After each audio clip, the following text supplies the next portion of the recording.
Derek, thank you so much for that warm welcome and introduction. I am so excited to be here. You know, if you had asked me in March 2020, do you think you'll have the opportunity to speak at the Hopkins Translational Epidemiology Seminar about your Facebook posts, I would have looked at you like you had three heads, right? Like, so this is just such an honor. So I am so grateful to be here. And I'm so touched, and I'm so happy to be here. And I want you, you know, for this audience, I just want you guys to know that my talk's a little more casual than some of the other workshops. You know, I watched them on YouTube in preparation for today, and I really am hoping to spark a conversation.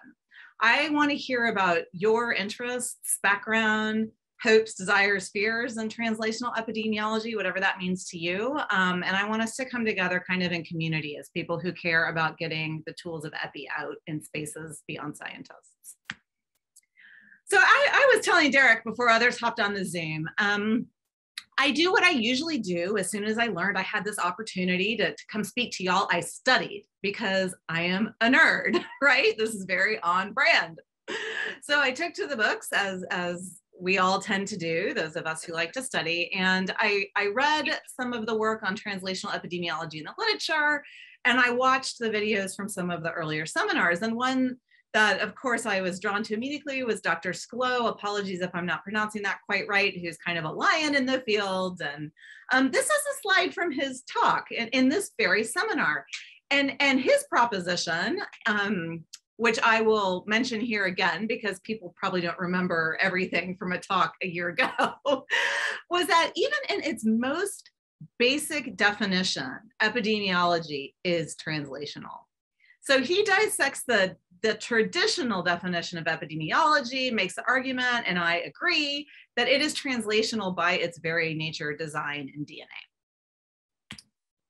So what I'm going to ask you guys to ponder, what does translational epidemiology mean to you, right? So I think Dr. Sklo's talk was amazing, and it was a tour de force about what it's meant to him and in his career. I'm going to answer my own reflection here, what translational epidemiology means to me, but I really want to hear, and I've left time at the end to hear what it means to you, so that we can all be in conversation about this as we kind of seek to build the frontier and push it out, as we put some rigor to our thinking around what exactly this thing we do is. Now, I'm a business school professor. If I were in a classroom setting, I would ask you all to turn your cameras on and I'd start cold calling. I'm not going to do that. I'm going to be nice. I'm going to give a warm call with this one and let people reflect through the talk. And then hopefully people will feel confident and excited about speaking up at the end. Okay, so I promised I was going to answer my own reflection question. What does transitional epidemiology mean to me? Now, so my words don't fight with the words on this slide any longer, I'm going to put 20 seconds on the clock and let everybody read this plaque. So go ahead.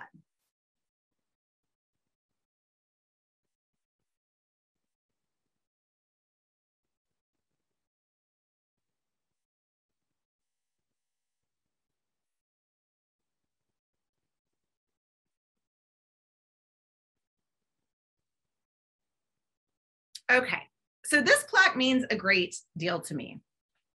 In fact, I have it here as a drink holder on my desk. It has made it from Madison to Chicago, now to Hanover, New Hampshire. I hold it so dear. This is what's called the Wisconsin idea. And I think I saw my fellow, my Wisconsin colleague, nerdy girl Amanda Simonik, on here. This will certainly be familiar to her. Those of us who have spent time at the University of Wisconsin-Madison know this. And we know that this sifting and winnowing and this approach to rigorous inquiry has been operationalized over, 100 plus years as being putting these skills into action. So when we hear about the Wisconsin idea these days, we hear about people at the university pairing up with people in the Wisconsin Department of Agriculture, the Wisconsin broader social service agencies, right? So it's like putting scholarship to work in the world to better health and well-being of Wisconsin residents. So to me, translational epidemiology is the Wisconsin idea. And this is going to be a part of the story. So the back of this plaque says Lindsey Leininger, Robert Wood Johnson Foundation, Health and Society Scholar. This is the postdoc I did, University of Wisconsin-Madison, 2008 to 2010. And during this postdoc, I split my time. I spent half the week at the Department of Population Health Sciences at the university and half my week in a nondescript cube in the Medicaid agency about 2 miles down the street.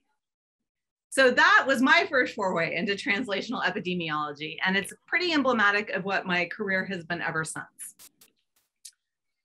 So if I am going to kind of lean on translational epidemiology, what it means to me, what it means to us as a collective, as a field, to students who are drawn to the nexus of evidence and action, I think of it like a bridge. So what bridge do you want to build? Where do you want to put your supporting hand? And how can you be an effective bridge builder? And I'm going to come back to this kind of metaphor over the course of the talk. And I want you guys to really think about what bridges you want to build or are building, so we can kind of be in conversation about how to do this work better. Because Derek's bridge is not going to be my bridge, is not going to be Heather's bridge, right? There's lots of bridges to build, and they're all important. And we need to be in community about being bridge builders, because it's not a normal kind of path to take in public health science. So I'm going to share with you my 3 bridges over my career. So I told you about my work with the Medicaid agency. So for those who might not be as familiar with Medicaid, it's the healthcare safety net program here in the United States for low-income individuals. It is run by the states primarily. It's funded by the feds. So that gives you lots of policy actors to support with the bridge building, getting data into policymakers' hands. Currently, I sit at a business school. I teach MBA students. I advise public health startups. So that's kind of the current bridge that I'm working on and building. And then last but not least is social media. I mean, taking the tools of epidemiology to Facebook is just kind of a mind-blowing thing. And I never thought that would be part of my work portfolio when I got my PhD, but here we are. So it's really a next frontier, I think, for translational epidemiology. And that's why I'm so excited about students being here and being activated to translate their learning to spaces that are kind of non-traditional for older generations in public health like me. So I think that the unifying thread, the one thing that kind of pulls through all of translational work that I've done and much that gets done, period, is this idea of teaching. Everything I've done is a teaching and a learning thing. Like, the people that I serve are my teachers. I am their teacher, right? It's a two-way street. And I really do think at the heart of public health, teaching is kind of the beating commonality. I really believe that. And when people ask me what I am and how I identify professionally, the first thing I say is I am a public health educator. That is my first and best identity. And I felt the same way even when I worked at a think tank, right? Even though I wasn't doing traditional classroom teaching, I still identified first as an educator. So now you have a little bit about my background. So you have a little bit of context of like where I'm coming from. Now I'm going to deep dive into this social media bridge in particular, which is why Derek invited me here today. And I'm going to talk about a case study of those nerdy girls. And I just want to give a shout out. Several of those nerdy girls are here today. So I don't know if you guys want to raise your virtual hands or not. I'm not going to put anybody on the spot, but like that is what we do for each other, right? Like that makes me so happy. Like we are a team, and this is a team effort. So I am talking about the work of very many, very special people. Some of whom are here today. Okay, so by day, hi Gretchen. So Gretchen's raised her hand. Gretchen is our wonderful COO, and you'll hear more about her in a minute because she's a part of this story, very important way. So as I mentioned, by day, I teach here at Dartmouth Tuck School of Business. You can see my work uniform. I'm wearing it right now. I'm wearing it in this Tuck headshot, right? But by night, since March 2020, I have been a nerdy girl fighting COVID misinformation with my fellow nerdy girls on the information front lines, Facebook primarily, but other platforms as well. So these are my like alter egos. I think I probably watched too many like superhero cartoons that my brother was into growing up. They all have an alter ego. And this is some of our team, not all of us, but some of our team.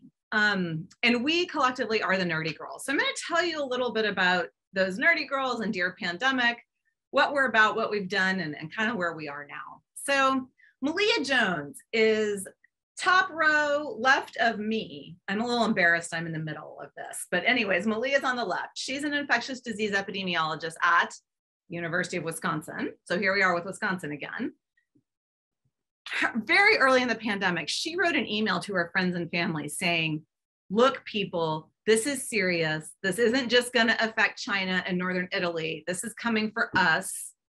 Buckle up, wash your hands, get ready. This is a pandemic. Like, you just need to know. And that email to family and friends went viral. And it went so viral that it ended up in the USA Today. And then she ended up on Dr. Phil. So talk about like something that no one is expecting when you have training like ours, right? Like landing on Dr. Phil is not one of those things. So after that viral post, she started getting slammed with questions, just questions from friends and family, just coming in everywhere. Her grad school colleague and co-author, Allison Buttenheim, top left, does behavioral science around infectious diseases at Penn's nursing school, and was also getting slammed with questions for her friends and family. So Malia was like, oh my gosh, let's band together and do this more efficiently, right? We just want to answer all these questions from our friends and family more efficiently. Allison was in the postdoc program that I was in back in 2008 and 2010, along with Jen Dowd, who's wearing the Not Today mask, a demographer and infectious disease epidemiologist at Oxford. So they recruited us, we recruited others, and we started a Facebook page to answer our friends and family's questions more efficiently than any one of us could do alone. Now, I talk about the personal link. I talk about me being in Wisconsin in 2008, meeting Jen, meeting Allison, Malia working with her grad school classmate, because there are students on this call. And I want you to look around at who is in this Zoom room, and you do not know 10 years from now, you are likely going to have an opportunity to do something big and meaningful in public health with the people that you are sitting with right now. So just take a minute, take that in, right? Because this plaque's from 2008 and 2010, and here we are in 2021, and this is our team. We so like I said, we're a Facebook first science communication campaign. That's where we started answering our questions from our friends and family, because that's where our friends and family were. We grew, we kept bringing in more scientists because a pandemic is a whole of society problem. So it needs a whole of society set of scientists to vet information and push it out.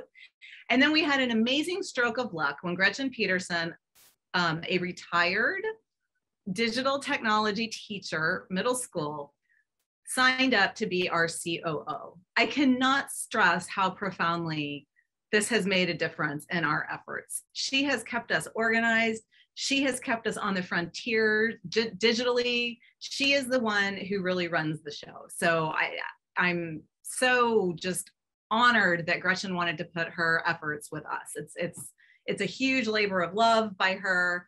Gretchen also happens to be one of my mother's best friends from back home in Dallas. So you can see we bootstrapped together this team.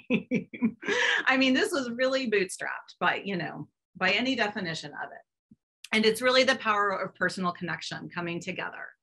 So lo and behold, our questions and our Facebook community, which Malia and Allison called Dear Pandemic as a riff on the Dear Abby advice columns of previous decades, it grew way beyond anything we anticipated, right? And soon we were speaking to a much bigger audience than our friends and family on Facebook. So here we are, all of these months later. We speak to about 170,000 people across social media. 150,000 of those are on Facebook, so still our home base. 50,000 of those are part of our Spanish language Facebook page, and the other 100 on our English language page. We have satellite presence on Twitter, on Instagram. Importantly, we have a website, because something we learned early on is that you can take the same content from Facebook and put it on a website, and a journalist or a clinician is willing to cite something on a website that they're not willing to cite on a Facebook page. Even though it's the same scientists, doesn't matter. So we knew we needed a website. It's searchable. We have done hundreds of traditional media interviews. We've donated countless hours to community organizations in our local communities, and we've given invited talks everywhere from middle school math classes to the World Bank. So this has just been quite a public education campaign, really of a scale that I don't think any of us ever anticipated. Like I said, our website is probably our product that's going to speak most to this audience, because fellow scientists, fellow public health professionals have really liked our website best. It's searchable. You can see all the different topics that we write on down below. We're over 2,000 posts in, so we've pushed out a ton of content, and this is a really wonderful, accessible product that I think we're really proud of this. This is Gretchen really, along with our amazing graphic designer, Mary Jo Valentino. This is really their labor of love. So speaking of content, I'm going to sort of orient you to the 4 major types of things that we talk about. So 4 key themes. So if you'll look top left, we tackle the scientific news of the day. So there's a lot of buzz now about, okay, are we getting out of pandemic? Are we going endemic? Is endemic like a cute play on words? No, it's a real thing in infectious disease epidemiology. What does endemicity look like? This is kind of a news of the day thing. If you look at the bottom left, we also, the content that really lands for so many of our Facebook community are very practical, actionable advice. What mask should I put my kid in? Can I get the COVID vaccine when I get the flu shot? Just very practical, do this, not that advice. Bottom right, we have very intentionally taken on the psychological context of the pandemic, because we know that all of our brains have been swimming in a soup of anxiety, fear, uncertainty, and that is not good on our decision-making, right? There's a boatload of cognitive science that demonstrates that we are not at our best decision-making wise when we have this soup and, of psychological context in our brains. So we have a behavioral health, we have a couple behavioral health practitioners who write a dedicated mental health beat, and that's been with us really ever since the beginning. Last but not least, top right, and I think this is really where the students in this room and the young people are going to lead the charge in the frontier. In addition to teaching hygiene around public health, we've been teaching what we call information hygiene, because media literacy has become public health literacy. We are all getting exposed to an overabundance of health information, some good, a lot of it bad, and we all have to become better information sifters and winnowers, to go back to the Wisconsin quote, right? And so we have to tool up people on the internet to be more critical. And really, I think that our closest collaborators intellectually on this work are the information scientists and the librarians. So librarians have so many amazing frameworks. They're out there really doing the work, teaching digital civics and bringing library science and librarian content into our information literacy. And our platform, I think, has been kind of a beautiful thing. So we have been building our content, this is very much a startup, right? This is minimum viable product, get it out there, get feedback, iterate, do better, get it out there, right? We are not fussy, we learn by doing. So that means that we did not do a formal literature review before starting, right? And things that we've gotten dinged for when writing this up for a scientific audience, no, we just did. We saw a need and we did. So now over the past 18 months, we've had more of a chance to be reflective, to actually try to build out some core values and some principles that we hold dear. And we call them, we use this let's learn mnemonic, because the mnemonic is sticky in my brain and others' brains too, right? So our core values, our principles that we've built towards over the past 18 months are what I'd like to share next, because I think that they really bridge a lot of translational epidemiology. I think these core values hold dear whether you're in a policy setting, whether you're in a clinical setting, if you're talking to a scientist from another discipline, right? I think these are just communication values. And translational epidemiology at its heart is teaching and communication. All right, so this is an overview. I'm going to go into each one separately. So the L is for listen and connect. E is for engage partners. This is team science. T is for transparency first. It is non-negotiable in this line of business. S is for source and vet data from the best. Identify first as a learner and not as an expert. And then the learn comes from learning science, which helps guide our content production. So helps gives us some tactics. So the L is the most important of this whole thing. So listen and connect, with the key being empathy. That's not just like a trite word, like, oh, of course you got to listen. And of course you have to be empathetic. Empathy is not really just a feeling. Empathy is a practice. Like you have to put yourself in your audience's shoes and gain a radical empathy and understanding for what their information needs are. And so for those of us who are in the private sector, this is akin to design thinking, where you take a customer journey or a patient journey, where you play a role and you really try to understand the pain points for a patient's experience in the healthcare system or a customer's experience shopping for shoes online, right? That's your first most important and really the center of your focus is this empathy, this empathetic journey.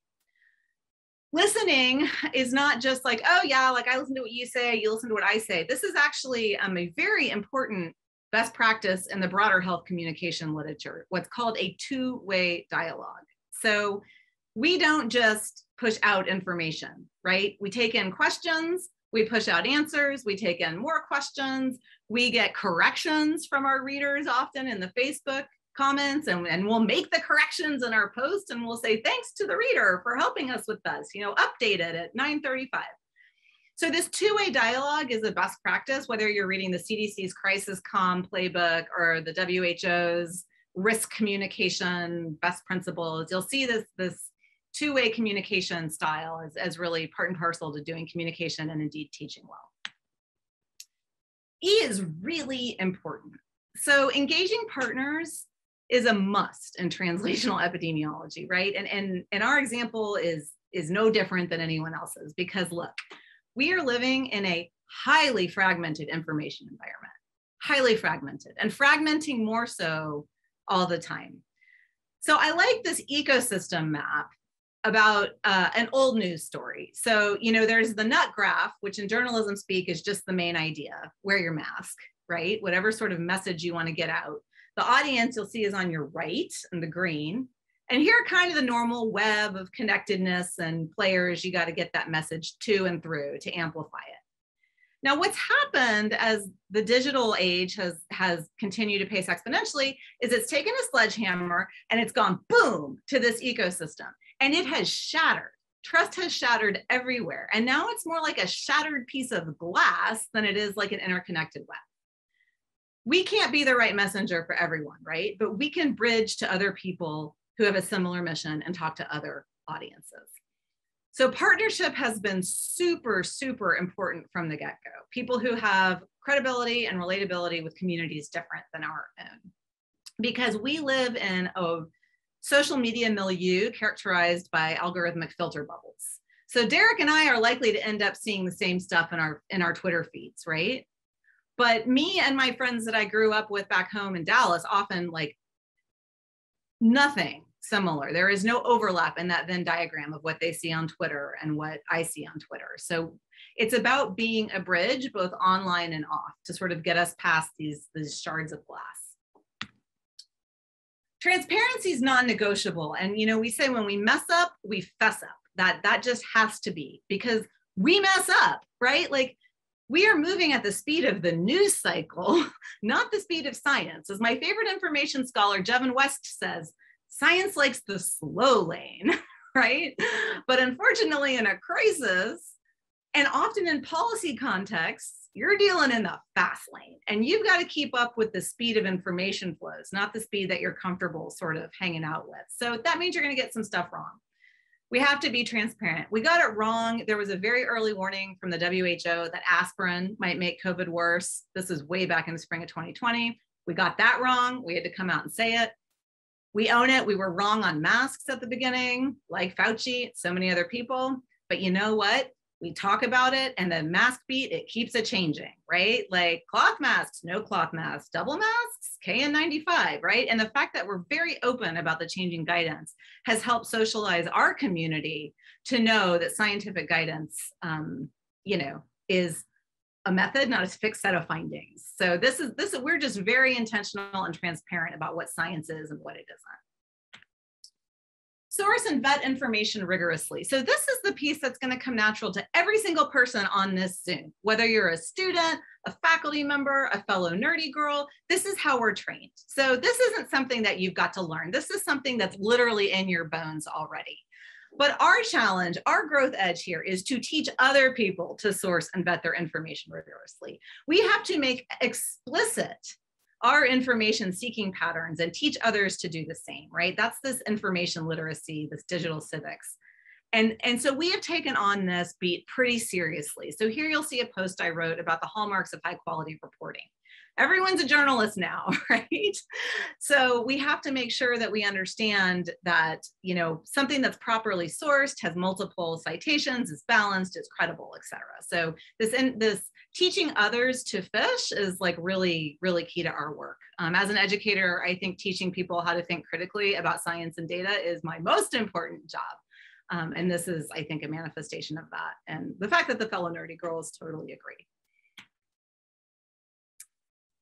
So those, like the let's piece of this mnemonic speaks to our core values. Like these are things that are just like, we will not compromise.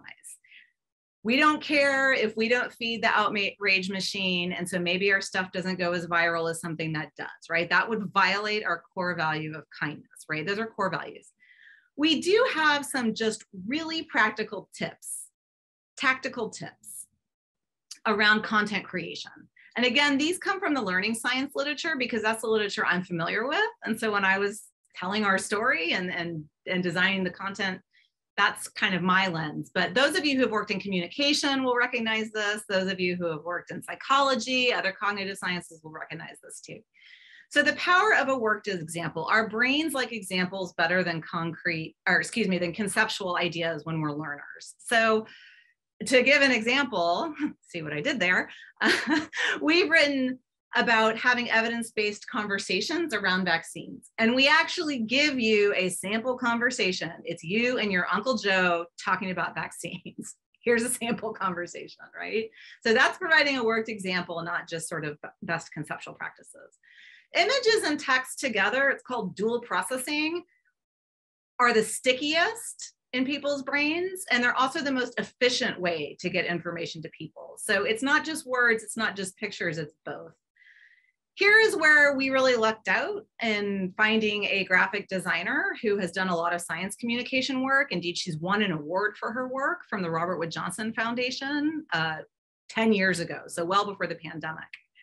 And she has really helped us do this, right? Like this is a professional expertise. And you know, we're an all volunteer operation primarily, but the little money we've squirreled away has gone to her because primarily to her, not exclusively, because that graphic expertise is just, you know, it's so critical to our work. Analogies. So brains learn best by comparing new information with information they already know. So this compare and contrast approach works really well to help convey new information. So one analogy I really like is the Swiss cheese analogy of layered mitigation, right? So any one layer of mitigation is going to have a big hole in it.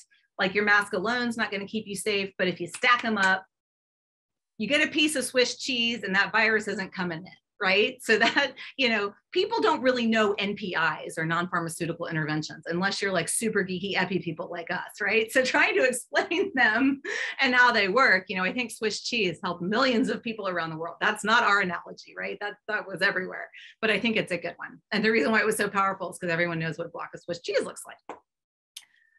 Rule of 3, this is called chunking in more scientific circles. Our working memory can hold at most 7 items on a good day. And a crisis is not a good day for your working memory. So again, the anxiety, the uncertainty, that lessens our working memory. And so crisis communicators always say, you've got 3. Ready, set, go, right? Our brain does pretty well with the rule of 3. And if you need to get something across, the rule of 3 is really considered a best practice. And I can't remember if it was Japan. I'm so sorry I'm blanking on this. They had the 3 C's of coronavirus mitigation, which I am not remembering now, so maybe, but nonetheless. This is a pretty tried and true rule in teaching, but also in crisis communication. Last but not least, and any classroom teacher is going to know this, repetition, repetition, repetition. There's a lot of empirical evidence. There are a lot of RCTs that show that spaced repetition of core messaging is the best way to have it encode in our brains long term. So that's why teachers are supposed to interleave examples from the current section, from the past section. This is why spacing out core messages over time, why studying a little bit every day is better than cramming last minute. Our brain works better at storing information when it hears something repetitive over time. So the Dear Pandemic example I like to give for this construct, we came up with our own set of principles with respect to MPIs, and we called them the SMARTS principles. S is for space, keep your space. M is for mask, keep it on. A is for airflow, keep it fresh. R is for restrict your social bubble. T is for time, keep it short. Then when vaccines came online, it became SMARTS, get your shot. And we have used this SMART construct since early days. And we have dressed it up for Thanksgiving with an infographic. We have dressed it up for Christmas. We have brought it back to school. We continue to talk about it as we talk about added layers after you're vaccinated, or, that you need to use your SMARTs even once you're vaccinated, especially if you're in a community with high caseloads. And so we have just been on this over and over and over again. And I think that that repetition has kind of helped us, stay grounded in a very consistent message. And it really has aged well, which I'm glad, because a lot of guidance has changed over the past 18 months, but the SMARTs are like pretty good policy. So that was a stroke of good luck. So what is next? I mentioned this to Derek when we had a chance to chat for a few minutes beforehand. The nerdy girls are practitioners, right? So we're in this new space called Epidemic Management. Now, the work's not new. It's just this umbrella term is new. And it's exciting because the World Health Organization is really throwing its shoulder into this movement, is funding a science supporting epidemic management, has founded a new journal, and I am a co-editor, associate editor on that journal, JMIR Epidemiology, and is really building a space for data science, information science. Think of people who trawl very big online platforms for misinformation, for them to be in conversation intentionally with health and risk communicators. That's what this epidemiology field is. It's really like a mashup of data science and health communication. And we want to help build it. So I joined the editorial board of this new journal. We have started a research lab. And part of this is because we think it's important, right? Like, again, we have students on this call. This is going to be your work. This is the frontier of your work as an aspiring public health professional, right? Fighting health misinformation online is not gonna like recede, right? This is your work, and this will be part of your mission. So we need to build a science that gives you tools. But I also have a little bit of a bugaboo about this, because I have some colleagues, or we all know people who had a data set of Twitter, downloaded it publicly available, and published a bunch about COVID misinformation throughout the pandemic, right? And we didn't just like analyze data and publish our way through the pandemic. Like, we got out there in the trenches and tried to do something about it. So it is incredibly important to me personally, but also our Nerdy Girl team, to create this scientific swim lane that is the bridge between infodemic practitioners and the science. The science is going to be better if practitioners are a part of it. And we are going to draw more people to the work if we can, quote unquote, pay them in a currency that matters in the academy, which is publication. So this is a personal passion of ours. We're really trying to pave the way for other nerdy girls and guys and nerdy people of all stripes to do this work and get compensated for it in a way that's meaningful to their institution. Now, thank you for your grace in allowing me to do this. For those of you working in this space, I encourage you to send your work to the JMIR in epidemiology. I am, an ambassador for the journal.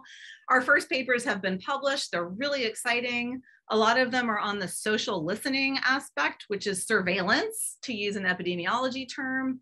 A lot of it's work that's spearheaded by the World Health Organization and uses very sophisticated machine learning tools to create taxonomies of misinformation on major platforms. I would really love to hear from the communicators, right? Like, again, this is kind of my, I want to make space in the science for us. So I'm out sort of pounding the pavement to try to get communicators to be part of this. I also mentioned, I think that a bridge that I personally, but those of us on this video and the students, I hope take up the cause to this too. I think there's tremendous opportunity for bridge building between public health science and the private sector. If we think of things like rapid tests, we think of things like vaccines, we think of things of therapeutics, all the basic public health functions, health tech, really any health tech, whether it be the electronic medical record your doctor uses, or whether it be the steps that Apple tracks on us. These are intersections of public health and the private sector. And we need bright people speaking both languages, the language of business and the language of epidemiology. And that's what I do on a small scale in my own little world. I teach the basics of epi to business school students, and I advise Tuck and Dartmouth affiliated startups. But we need an army of people doing this. So I hope that business calls to some people on this video. And last but not least, this is a super personal reflection. I grew up in Dallas, as I mentioned, raised in a community that is very culturally, religiously conservative. I am now a professor on the East Coast. You can imagine my professional networks are not set, exhibit very different cultural affiliations. I think public health has lost the room during the pandemic. And we've got a problem. A recent report from the Society of Epidemiological Research, sorry if I just butchered SER, I can only think of it in the acronym form. Thank you, Derek. Something along the order of 92% of epidemiologists identify as left or center left. Okay, so we've got a problem. So we're pushing ourselves to be better on many important fronts, vitally important fronts, gender, race. We have a lot of work to do, and I think we're tackling that on. But a public health that leaves behind 40% of the population in society is not my public health. And we need to build better bridges to conservative communities. And everybody's got their own stuff to own in this estrangement, right? I'm not saying that blame and responsibility don't go both ways, but this is a very important bridge to be repaired. So I don't know if this is going to show up in my professional work, but I do think that ending with it's important, because I think something that everyone on this call probably knows intuitively, but maybe hasn't drawn out explicitly, is that you're not only a translational person in your profession, you are at home, right? So many of us has served as sounding boards, advice givers, shoulders to cry on during this pandemic for other communities, right? Because there are people in our circles who don't have good sources of health information, and so that becomes us.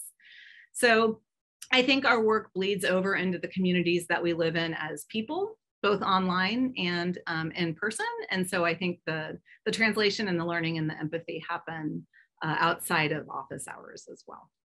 So on that note, I really want to open up the conversation. And to my fellow nerdy girls who are here, thank you so much. I ascribe no blame. Anything I've said that's wrong is not your fault, it's my fault. And if I've missed anything, please pop in. But I wanted to intentionally leave enough time to hear about other people's bridge building efforts, because I think, look, this can be hard work, right? It can demand a lot of attention. It's not incentivized in institutional contexts in kind of an easy way. So I thought maybe we could build some community around this. I do have some extra slides at the back if nobody's willing to speak up, but I might become my cold call business school professor self before I will let myself talk some more.